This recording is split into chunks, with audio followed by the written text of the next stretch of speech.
This is a paddle, this is the handle, and this is the blade, and how to hold the paddle.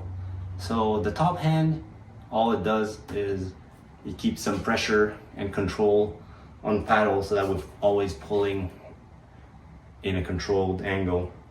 So I like to just put my thumb underneath the T, put my hand on top, and in reality, you don't really need to close your hand, but because sometimes you're gonna hit the water with your paddle and it's gonna go like this, I like to just secure it.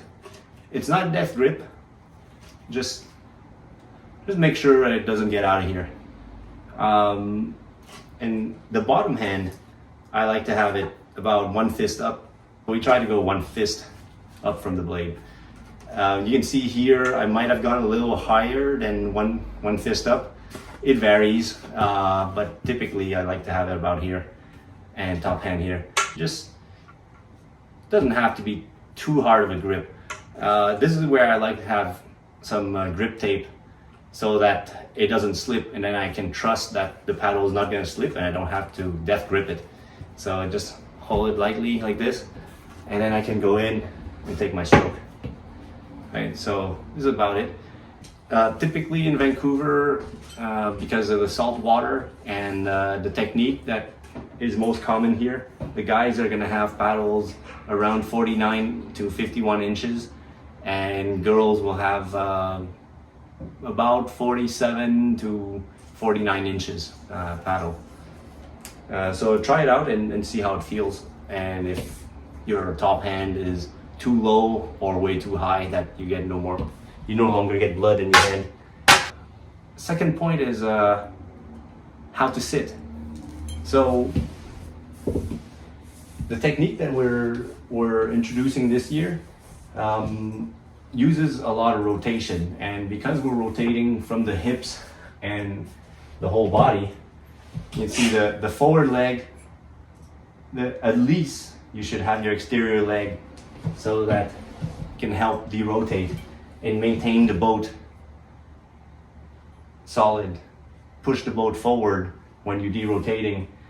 Some other people like to have both legs forward. That's also pretty useful.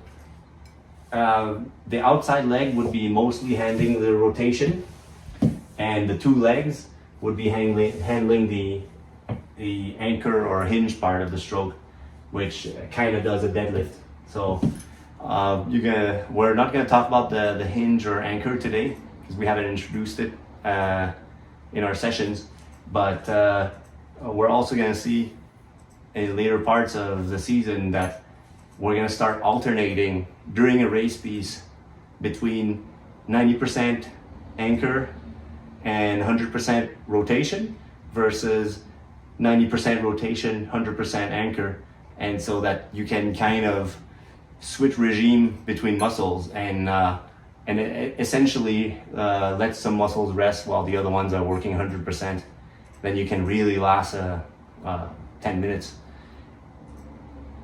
So at least outside leg forward, both legs forward, good too.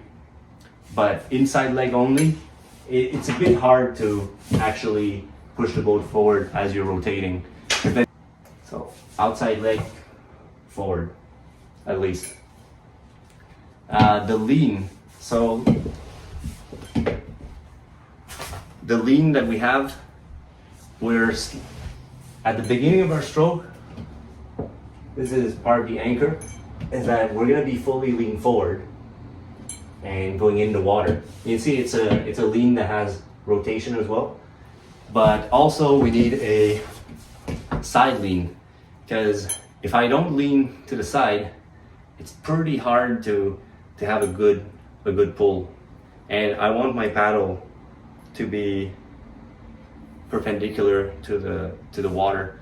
So there's going to be a slight lean, get my body outside the boat a little bit, not too much. My inside butt cheek is free to rotate.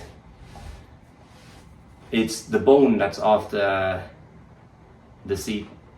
Your pants can still touch the seat, so it's not a very extreme lean outside. It's slight lean. And the first few weeks, probably gonna feel something in the lower back, like it's tensing up, because you don't usually lean for that long, but that's part of the drill. So slight lean outside, just enough so that you can comfortably have your top hand outside the boat and your bottom hand outside the boat, and you're looking forward to the guy in front of you. You can see their paddle. Top arm should be slightly bent. I like to have 45-degree bend, so you just go straight and you bend it 90 degrees, and somewhere in between is 45. The point of this is just so that it's not fully straight. Some teams actually do fully straight, but we like to do some bend. About your whole motion, so you're gonna see during my pull, I can have my elbow around the same height as the shoulder, but I shouldn't have something like this, right? If your paddle is too short, you're probably gonna have something like this, where your elbow is higher. So it should be high enough.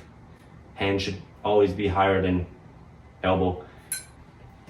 Try it out, and if you feel any pain, we'll chat about it. Bottom arm should always be straight during the pull. So we extend it.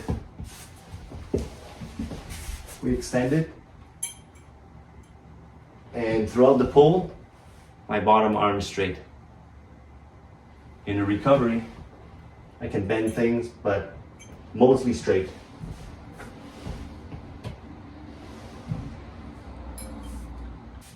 So just have the pull be all about your rotation. All right, now let's talk about the stroke. So at the setup, beginning of your stroke, you're gonna rotate through your hips. So you can see my hips here. They're gonna rotate. And my body is still fully aligned with my hips. So shoulders and hips are square. If I rotate my hips, I'm forced to rotate my shoulder, or else I'm twisting my body. Rotate your hips out, show your back to the shore, show your chest to your partner, and the arms just get in position. Top arm aligned with bottom arm straight, ready to take a stroke. And my back should be as straight as possible, not arched, not curled, as straight as possible. You can try to get as straight as possible back by contracting your abs, and you can feel a slight contraction in your lower back. Then that's your good engaged position. There's a setup, and from the front,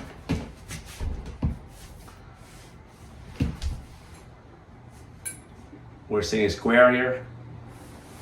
We're moving our hips back.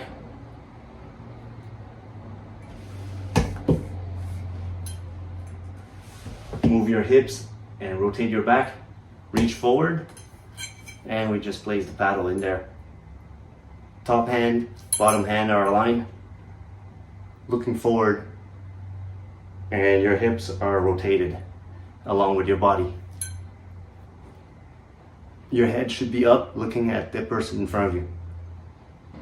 The hands are both relaxed in your setup position. So top hand really not doing too much, just holding the paddle there. Again, you might hit water when you're moving forward.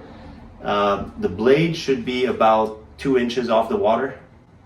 The reason for that is we like to have, this is a small detail, but if you lift too high, then you're probably gonna jam it into water, create some bubbles.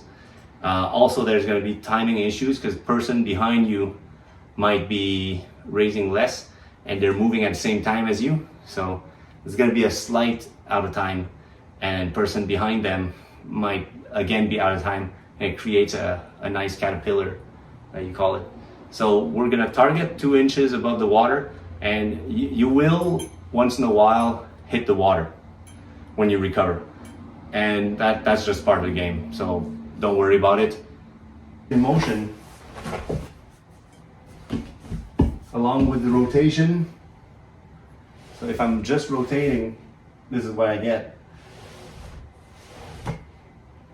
At the beginning of the motion, we're also gonna add a little bit more reach by bending our body forward. So this is what we're gonna introduce later, called the anchor or the hinge.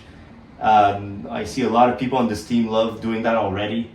So we're gonna introduce it later. So we won't talk about it, but I'll still demonstrate it. So set up in the water. So at this point, we haven't pulled yet. We're just going in the water at the same speed as the water so that there's no white water or anything. We're in the water, and then we pull. In, pull. You see how the pull, we're derotating and our body is sitting up at the same time. All in one motion.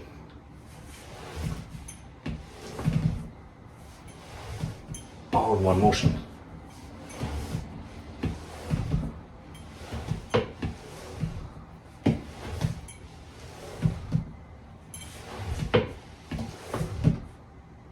Right?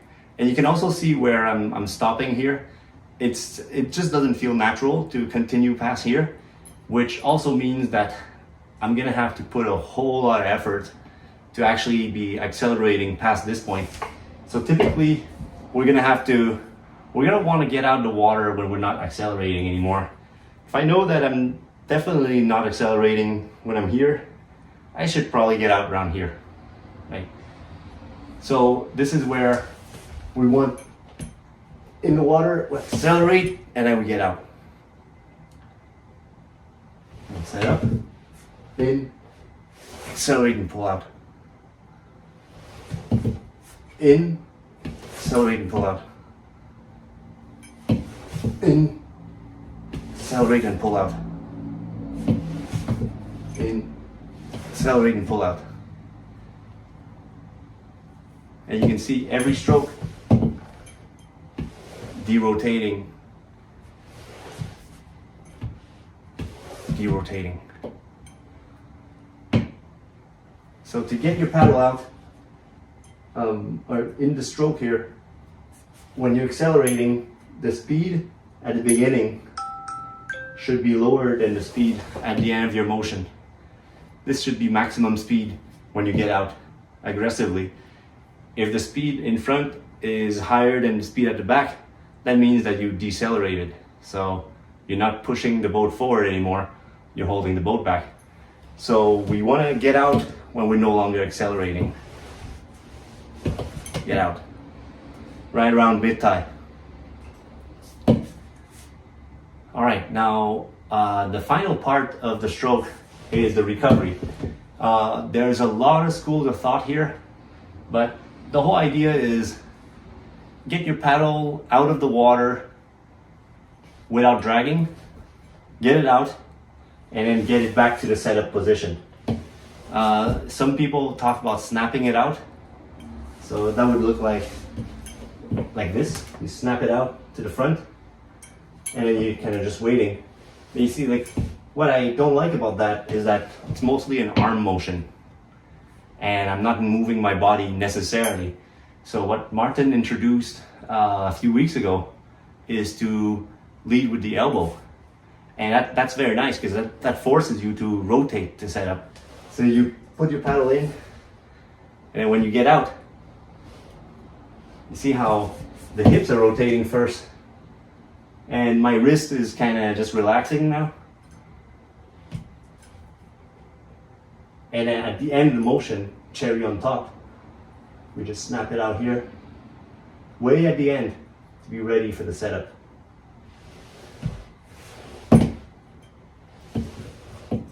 So we're recovering with rotation. Recovering with rotation. So we can do this without a paddle also, and just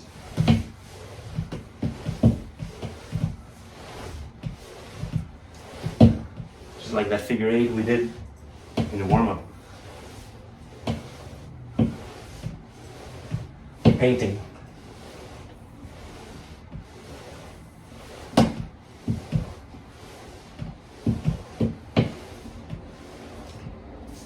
All right, so just one more time, the whole stroke. Set up, in, pull, get out, set up, in, pull, get out, set up, in, pull, get out, set up, in, pull, get out, set up, in, pull, get out, set up, in, pull, get out.